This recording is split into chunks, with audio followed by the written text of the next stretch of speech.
It's 23 minutes to midnight, November 9th, 1989.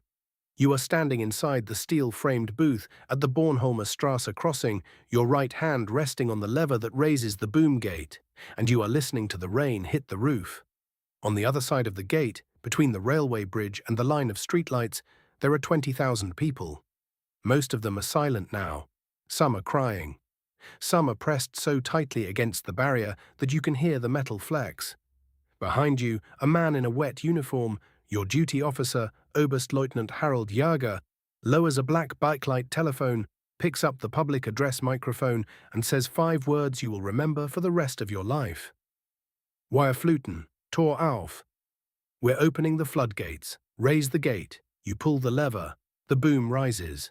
For the first time in 28 years, the border is open. 3 years earlier, you were 19 years old, a conscript in the National Volksarmee. You did not choose the border troops. The border troops chose you. They sent you to Gloven, a training base 90 kilometers west of Berlin, where they taught you the only 3 things a Grenzer needs to know. How to identify a fleeing citizen at 150 meters, how to fire a warning shot, and how never to hesitate on the second shot. They called it the Schießbefehl, the order to shoot. Officially, it was rescinded in October of 1989. Unofficially, no one on the wall believed it. Your sergeant, a Saxon named Kruger, told you on your first day in Berlin. The order is dead. The wall is alive. Use your head. You did. For 3 years you stood in towers and at gates and watched the death strip, and nothing happened. The wall held. The country held. The order, dead or not, was never tested. You believed it would never be tested. It is Thursday, November 9th. You arrive at Bornholmer at 6 in the evening, 15 minutes early, the way your father taught you. The duty room smells of stale coffee and damp wool. 5 colleagues. The new boy, Heinz, 20 years old, smokes his second F6 of the day with the kind of nervousness a Grenzer is supposed to grow out of by week 4. Jäger gives the briefing. Standard Thursday. 60 crossings expected. 2 Western diplomats on the manifest, both already cleared. He doesn't mention the press conference. None of you watch the news on duty. You wind your watch. It is a Glashütte Spezimatic, steel with a black face and a small red second hand. Your father gave it to you the morning you left for Glowen. He'd worn it during his own service in 1962. He said, "A soldier must always know what time it is, especially when the orders are unclear." It is 1 minute past 6. The rain is steady. The wall is quiet. The television in the canteen is on, the way it always is on Thursday nights, because the canteen cook likes the cultural programs. None of you are watching. You hear a voice from the screen, Günther Schabowski, the Politburo spokesman, reading from a single sheet of paper in his slow bureaucratic monotone. An Italian journalist, Riccardo Ehrmann, asks a question. You catch the word Reisegesetz, travel law. You catch Schabowski's hesitation, then you catch the answer. Sofort, unverzüglich. Immediately, without delay. You look up. Heinz looks at you. The cook looks at both of you. None of you speak. You return to your coffee. The telephone does not ring. Not yet. At 7:30, a man and a woman walk up to the checkpoint. He is in his 30s. She is younger. Both wear damp coats. He says, in the calm voice of a man who has rehearsed this sentence in his head for an hour. Schabowski sagt, wir dürfen rüber. Schabowski says we are allowed across. Heinz checks their identity cards. They are clean. He calls his sergeant. The sergeant calls Jäger. Jäger calls Stasi headquarters. Stasi tells him to wait. He calls back. They tell him to wait again. Behind the first couple, a line begins to form. 20 people. 50. By 8 o'clock, 200. You watch them from inside the booth and you notice something. They are not angry. They are patient. They believe they have a right. The patience is what frightens you. By 8:30, there are 1,000 people on the eastern approach. The streetlights of Schönhauser Allee make their wet faces look orange. They begin to sing. It is not a song you know. Tor auf. Tor auf. Open the gate.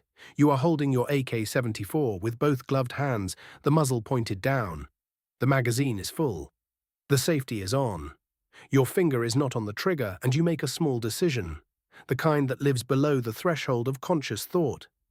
You will not put your finger on the trigger tonight unless someone fires first. Heinz is shaking, not from fear, you think, from the cold.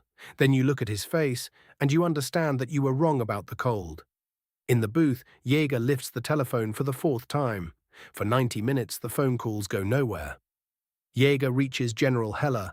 Heller will not commit. He reaches Minister Mielke's office. Mielke is in a meeting and will not be disturbed. He reaches Egon Krenz himself, the new General Secretary of the party, 22 days into the job. Krenz gives him a single instruction, the kind of instruction a man gives when he does not yet know he is the last of his line. Ventillösung. Use the valve solution. Stamp the loudest ones. Let them out, they can't come back. Jäger announces it through the loudspeaker. Whoever shouts the most gets a passport stamp marked ungültig abatast invalid and may cross. One way. Permanent expulsion. The crowd understands the trap inside 30 seconds. The shouting does not stop. The shouting grows louder. By 10 o'clock, there are 10,000 people. By 1:30, 15,000. Your shift ended at 2200 hours and no one is leaving. The lieutenant on the gate next to yours is sweating in the cold rain. You look at your watch. 22:45. You should be on the U-Bahn home. Instead, you are standing on a wet curb behind a steel boom gate, holding an assault rifle, looking at 15,000 of your own countrymen. Heinz says, very quietly, so only you can hear, "Wenn ich schieße, treffe ich 30. If I fire, I'll hit 30 people." You don't answer. You don't have to. Jäger comes out of the booth. He has taken off his cap. His grey hair is wet and stuck to his forehead. He is 66 years old. He looks at the crowd, and you can see his face is not the face of a man receiving an order. It is the face of a man writing one. A few of the ungültig people walk back across the railway bridge into East Berlin. You watch them go. You think it is over. Then you see them returning, and this time they are not alone. They have brought their brothers, their wives, their mothers. They wave the cancelled passports at the crowd. The crowd understands. The first metal barrier, 3 meters to your left, begins to bend. You feel your fingers tighten on the AK-74. The leather strap creaks. You look down at your watch. 11:15. 15 minutes. The next 15 minutes will be the 15 minutes you will think about every night for the rest of your life. Not because of what you did, because of what you did not do. You did not raise the rifle. You did not chamber a round. You did not look at Jäger for an order. You stood with your arms tight around the gun and you waited. At 23:30 exactly, you check the watch later and confirm it. Jäger lifts the microphone for the last time. Wir fluten, Tor auf, alle Posten, keine Kontrolle, wir lassen alle durch. We're opening the floodgates, raise the gates, all posts, no checks, let everyone through. Your right hand goes to the lever. Heinz, 2 meters away, puts his hand on the second lever. You look at him. He looks at you. Neither of you speaks. You pull together. The boom rises. The crowd does not erupt. The crowd is silent for 3 full seconds, long enough for you to hear a single S-Bahn train passing on the bridge above you, long enough for you to feel the rain again on your face, and then they move. 20,000 people walking, then running, then pouring through the gap. The first man through is in his 40s, wearing a cheap brown coat and carrying his son on his shoulders. As he passes you, he reaches out and clasps your forearm. He does not say, Schwein. He does not say murder. He says in the soft voice of someone who has practiced the word for hours and is now using it for the first time. Danke, Genosse. Thank you, comrade. It is the first time in 28 years that an East German has thanked an East German Grenzer for opening the wall. It will not be the last. You stand at the gate until 4 in the morning. By then, there are no Westerners on the western side and no Easterners on the eastern side. There is only one crowd, mixed, drunk, weeping. Someone hands you a bottle of sect. You drink. You do not remember walking home. 2 months later, the NVA border troops are dissolved. You hand in your uniform. You hand in the AK-74. You keep the watch. For 30 years you do not speak about that night. Not to your wife, not to your daughter. The wall comes down brick by brick, and then by the lorry load, and you watch from a distance, and you do not visit Bornholmer. In 2009, a journalist tracks down Günter Schabowski. He is old now, dying. He admits on camera that the piece of paper he read on the evening of November 9th, 1989, the one with the words sofort, unverzüglich, was a draft. It had been written by Krenz's office. It was meant to be released the following day.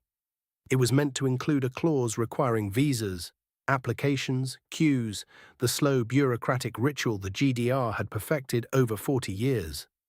Schabowski never saw the clause. He had been handed the paper as he walked into the press conference. He had not read it in advance. When Ehrman asked when the new rules would take effect, Schabowski did not know. He looked at the page. He said the first words that came to him, sofort, unverzüglich. The wall fell because of a man who had not read his own notes. You watch the interview at home in 2009. Your wife is asleep. You sit alone in the kitchen with a glass of sekt, and you laugh, quietly, so as not to wake her. Because for the first time in 20 years, you understand the joke that was played on you. You did not stand against history that night. History stumbled, and you happened to be standing where it landed.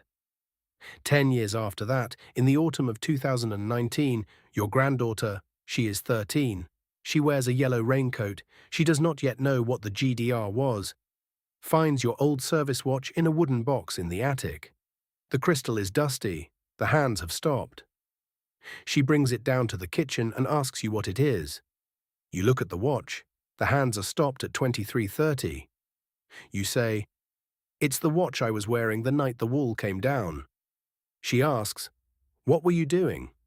You think about it for a long time, then you say, "I was standing at a gate, someone had to open it."